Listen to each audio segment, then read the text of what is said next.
Good morning everyone. আজকে হচ্ছে 7 June, আজকে শুক্রবার। তো আজকে আমি বাড়ি যাব।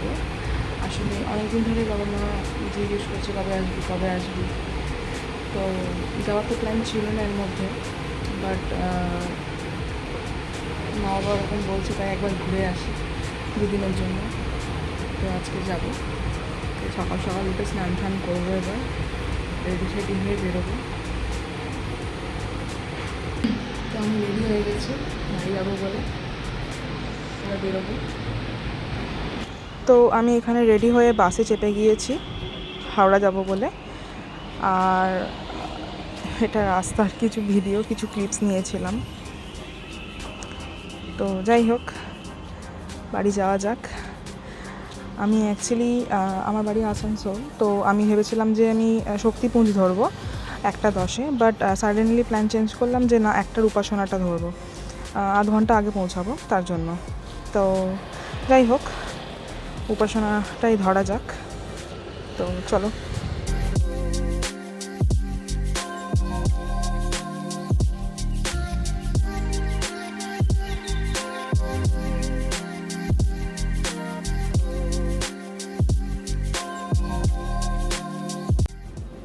তো আমি স্টেশন চলেও এসেছি, ট্রেনে উঠে পড়েছি। তো ভাগ্য করে সিটটা পেয়েছি আর কি, জেনারেল তো তো একটু অসুবিধা হয় সিট পেতে মাঝে মাঝে। তো যাই হোক, এবার যাওয়া যাক বাড়ির পথে। আসলে হস্টেলে থেকে না বাড়ি যাওয়ার একটা আলাদা, মানে কি বলবো, একটা আলাদা ইমোশান। মানে মানে বাড়ি যেতে পারলে আর কি বেশ আনন্দ হয়। বাট অ্যাকচুয়ালি আমার রিসেন্টলি এক্সাম আছে, তো সেই জন্য আমি ভাবছিলাম যে এখন যাব না, বাট ভেবে দেখলাম যে এখন এক্সামের একটুখানি দেরি আছে। তো আমি যদি এখন না যাই তাহলে আমার এই মাসটা কোনো যাওয়াই হবে না। তো সেই জন্য একবার দেখা করে গেলাম। বাইরে এত গরম হাওয়ার ঝলকা মারছে যে রীতিমতন আমি মুখে পুরো আর কি ছ্যাঁকা লাগছে আগুনের, বাট জানলা না খুলে থাকতেও পারছি না।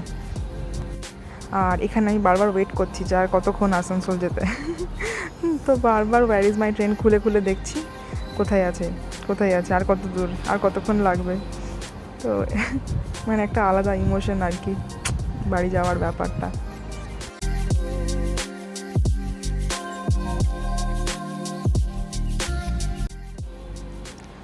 আর এই যে ট্রেন যাচ্ছে, কয়লার ট্রেন।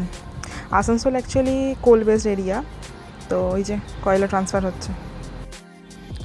তো ফাইনালি আমি আসানসোলের স্টেশনে নেমে গেছি, আর এখন ফ্লাইওভার দিয়ে যাব ওই পারে আসানসোল।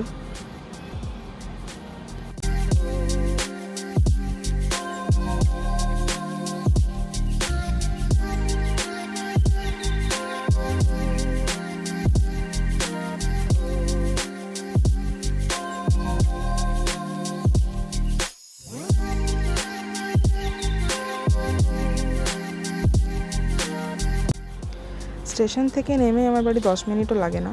আমি স্টেশনের খুব কাছেই থাকি, আসানসোলের পুরো মেন শহরটাতে থাকি।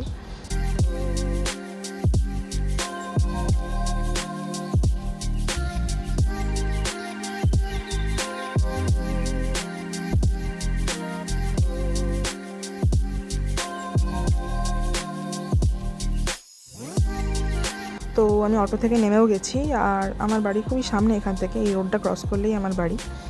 তো যাই হোক, বাড়ির উদ্দেশ্যে যাওয়া যাক।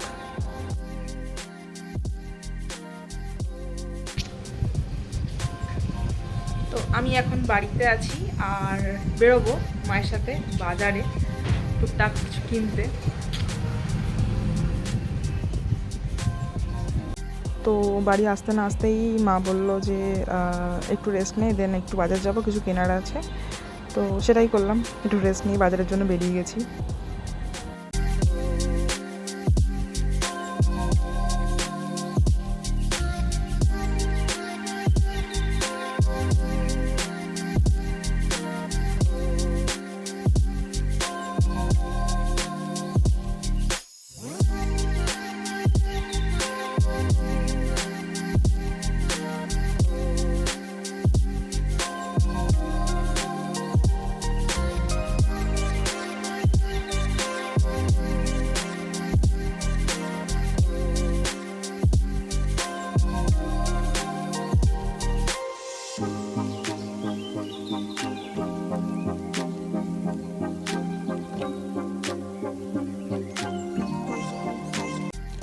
তো ওই যে আমার মা এগিয়ে যাচ্ছে, আমি যাচ্ছি পেছন পেছন।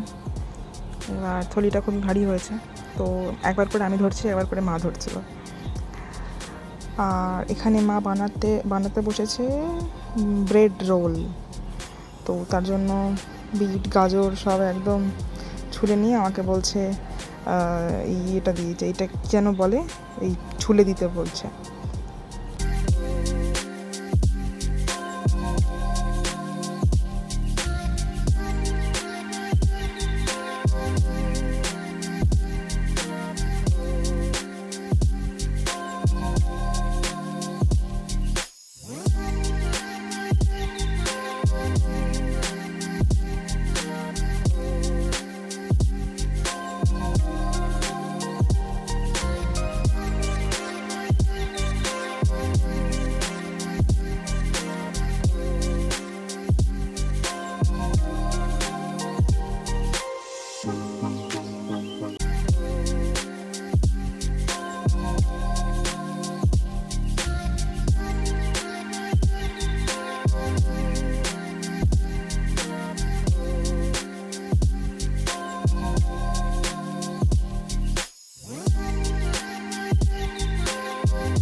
তো আমি বাড়ি চলে এসেছি, আর বাড়ি এসে নিয়ে মায়ের সাথে একটু বেরিয়েছিলাম বাজার।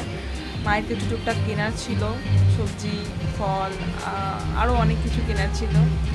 তো সেই সব কিনে নিয়ে চলে এসেছি। অ্যান্ড দেন তারপর স্নান টান করে এখন প্রচণ্ড ফ্রেশ লাগছে। আর লাগাটাই স্বাভাবিক, কারণ এটা নিজের বাড়ি, নিজের বিছানা, নিজের রুম, একটা আলাদাই ফিলিংস, যেটা অন্য কোথাও পাওয়া যায় না। তো যাই হোক, এগুলো দুদিনের জন্যই পাওয়া যায়, সব সময়ের জন্য না। তো এটা অ্যাকচুয়ালি আমার বাড়ির সামনের মানে ফ্রন্ট সাইডটা। তো এইখানে একটা গুরুদুয়ারা আছে, বাট সেটা এখন ভেঙে আবার নতুন করে ওরা তৈরি করছে। আর ওটা হচ্ছে জিটি রোড, যেখান থেকে বাস টাস সব যায়। ইভেন কলকাতা থেকেও যে বাসগুলো আসে সেগুলো সব এর উপর দিয়েই যায়, মানে আসানসোলে ঢোকে। তো যাই হোক, চলো, গুড নাইট। আজকের রাতটা একটু ভালো করে ঘুমাবো।